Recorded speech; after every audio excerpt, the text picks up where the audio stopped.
আমরা এই মুহূর্তে রয়েছি কুমিল্লা জেলার কোতোয়ালি থানার ডুমুরিয়া চাঁদপুর গ্রামে। এই গ্রামে গোমতী নদীর পাড়ে আমরা দেখতে পেয়েছি 19টি পরিবারের বসবাস ছিল। সেই 19টি পরিবারের সবগুলো বাড়িঘর কিন্তু পানিতে ডুবে গেছে, একেবারে টিনের চালা পর্যন্ত পানি উঠে গেছে। এবং আমরা যে তথ্যটি পেয়েছি, এই গ্রামে এখানে যারা বসবাস করতেন তাদের মধ্যে 3 জন অন্তঃসত্ত্বা নারী রয়েছেন যারা এই মুহূর্তে রাস্তায় রাত কাটাচ্ছেন। আমরা দেখতে পেয়েছি রাস্তার মধ্যে তাঁবু টানিয়ে তারা রাত্রি যাপন করছেন। তার মধ্যে একজনের সাথে আমরা কথা বলতে চাই।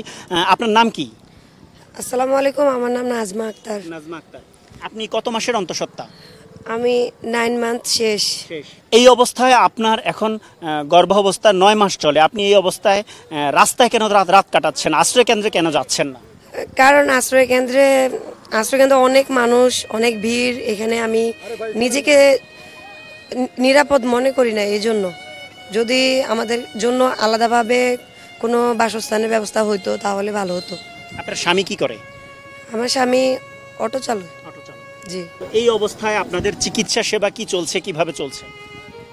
আপাতত আমাদের চিকিৎসা সেবা কোনো ব্যবস্থা হচ্ছে না, কারণ যারা আসছে তারা আমাদেরকে দিতে পারছে না। খাবার দাবার আপনারা কোথা থেকে খাচ্ছেন, রাত কিভাবে কাটাচ্ছেন? এবং আপনার যেহেতু সব পানিতে তলিয়ে গিয়েছে আপনার বাড়িঘর, আপনার জামা কাপড়, অন্য যে সরঞ্জাম সেগুলো আপনার উদ্ধার করতে পেরেছেন কিনা? আমাদেরকে কিছু খাবার, শুকনা খাবার দিচ্ছে ছাত্র দলেরা, আর জামা কাপড় ওইভাবে আসি যেভাবে পানি বাড়ার পর থেকে আসি। জি। এক কাপড়ে আজকে আপনি কতদিন ধরে? এই আজকে তিন দিন 4 দিন এরকম। ডাক্তার আপনাকে কি বলেছে, কবে নাগাদ আপনার সন্তান জন্ম নেওয়ার কথা রয়েছে? যে এই মাসের 25 তারিখ ডেট। এই অবস্থায় আপনার আর মাত্র 1 দিন বাকি রয়েছে। এই অবস্থায় আপনি রাত্রি যাপন করছেন রাস্তায়, এতে করে ঝুঁকি তৈরি হচ্ছে কিনা? ঝুঁকি তো মনে হচ্ছে, কারণ আমাদের তো এখন কোনো ব্যবস্থা নেই, কারণ আশ্রয় কেন্দ্র নিজেকে নিরাপদ মনে করি না অনেক মানুষের কারণে, আর আলাদাভাবে কোনো বাসস্থানের ব্যবস্থা হচ্ছে না। এই মুহূর্তে যেহেতু আপনারা রাস্তায় রাত কাটাচ্ছেন, আপনাদের কি হলে, কিভাবে হলে ভালো হবে বলে মনে হচ্ছে আপনার? আমরা যেমন এখন সবার সাথে একসাথে রাস্তায় আছি, মানে যেহেতু আমরা গর্ভবতী, আমাদের সুবিধার্থে বা আমার বাচ্চার সুবিধার্থে আলাদা কোনো নিরাপদ স্থানে রাখতে পারলে আমাদের ভালো হইতো। আশ্রয় কেন্দ্র দেওয়া হয়েছে, কিন্তু আশ্রয় কেন্দ্র তো প্রচুর মানুষ, সেখানে ভিড়াভিড়ি হয়, তো সেখানে আমি নিজেকে নিরাপদ মনে করি না। সেই জন্য মনে করেন এখানে নিজের মতো নিজে সেফভাবে চলার মতো কোনো রকমে আছি আর কি। এখানে তো আপনারা খোলা আকাশে রাস্তায় রাত কাটাচ্ছেন, এবং খোলা আকাশের নিচে এভাবে একটা তাঁবু টানিয়ে নিজেকে কতটা নিরাপদ বলে মনে করছেন? তাও মনে করেন তেমন তো মানুষ নাই, ভিড়াভিড়ি নাই। এখানে আমরা সবাই আত্মীয় স্বজন, প্রতিবেশী সবাই আমার দিকেও একটু খেয়াল রাখে, বা ওরাও আমার সুবিধাটা বুঝতেছে, তো এই জন্য আমরা একটু এখানে নিরাপদ মনে করি আশ্রয় কেন্দ্র চেয়ে। ডিজাইন, এলিগেন্স, বিউটি, সেরা পণ্য সবার জন্য জেভিকো। আমরা যতটুকু দেখতে পারলাম যে আপনাদের ঘরবাড়ি একেবারে ডুবে গেছে এবং আপনারা এক উঁচু জায়গায় রাস্তায় অবস্থান করছেন। আরেকটি তথ্য পেলাম যে আপনি 9 মাসের অন্তঃসত্ত্বা হয়েও আপনি এই রাস্তার মধ্যে রাত কাটাচ্ছেন কেন? কি করবো, আমরা তো ঘরবাড়ি ডুবে গেছে, আমরা তো আশ্রয়ের কোনো জায়গা পাই না, তার কারণে রাস্তার উপরে থাকার লাগে। কিন্তু আশ্রয় কেন্দ্র তো আশপাশে রয়েছে, আমরা যতটুকু তথ্য পেলাম পাশে একটা আশ্রয় কেন্দ্র রয়েছে। আপনাদের মধ্যে নাকি একটা ভয় কাজ করছে, কিসের ভয় কাজ করছে? ভয়টা হচ্ছে আমরা দুজন ঘরবাড়ি ফালাই দেওয়া যায় গে সুরে, আমরা মালামাল নিয়ে গেবো, এই কারণে আমরা বাড়ি ঘর ফালাই দূরে যাইতে চাইতেছি না, এখানে আশেপাশে থাকি, মা ঘর মানে পরি দিয়ে আর কি। আচ্ছা, এই যে আপনি 9 মাসের অন্তঃসত্ত্বা, আপনার এতে করে সন্তানের কোনো ঝুঁকি তৈরি হচ্ছে কিনা?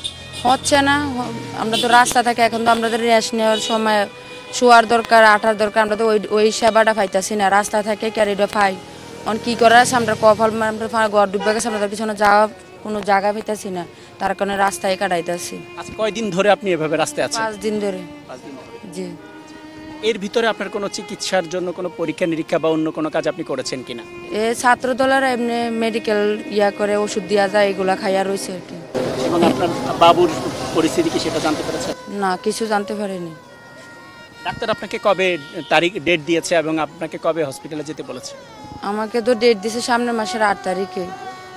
এখন এটা নিয়ে ভয় আছে, কি করবো, রাস্তায় রয়েছে, ঘর বাড়ির পানিও শুকায় নাই, এখন কি করবো, কোথায় যাবো, কোনো ভাববা পাইতেছি না। আপনার স্বামী কি করে? আমার স্বামী অটো চালায়। জি। এই ব্যাপারে কি উনি কোনো ব্যবস্থা নেয়নি, যেহেতু আপনি একজন 9 মাসের অন্তঃসত্ত্বা এবং আপনার ঘরবাড়ি ডুবে গেছে, আপনি রাস্তায় রাত কাটাচ্ছেন, সারা রাত কিভাবে রাস্তায় থাকেন? জি। ঘুমান কোথায়? ঘুমাই এখানে টাবু টাঙ্গায় থাই আর কি করলাম। জি।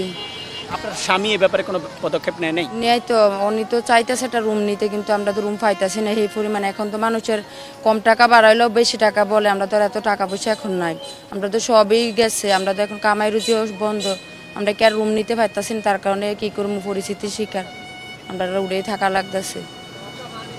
দর্শক, আমরা যেমনটি কথা বলছিলাম, এখানে আমরা এই মুহূর্তে রয়েছি কুমিল্লা জেলার কোতোয়ালির গোমতী নদীর পাড়ে। এখানে আমরা দেখতে পাচ্ছি যে একজন অন্তঃসত্ত্বা নারী, তিনি পাড়ে যেই সড়কটি রয়েছে সেই সড়কে তিনি অবস্থান করছেন। তিনি আমাদেরকে যেমনটি জানিয়েছেন যে আসলে তার স্বামী অটোরিকশা চালক এবং তাদের যে আয়, সে আয় দিয়ে তারা নতুন করে কোনো এই মুহূর্তে বাসা ভাড়া নিতে পারছেন না। পাশাপাশি তারা এখানে যেই বাসায় যে আসবাবপত্র রয়েছে সেই আসবাবপত্র চুরি যাওয়ার ভয়ে কিন্তু তারা পাহারা দিচ্ছেন, এমন পরিস্থিতি কিন্তু তারা আমাদেরকে জানিয়েছেন।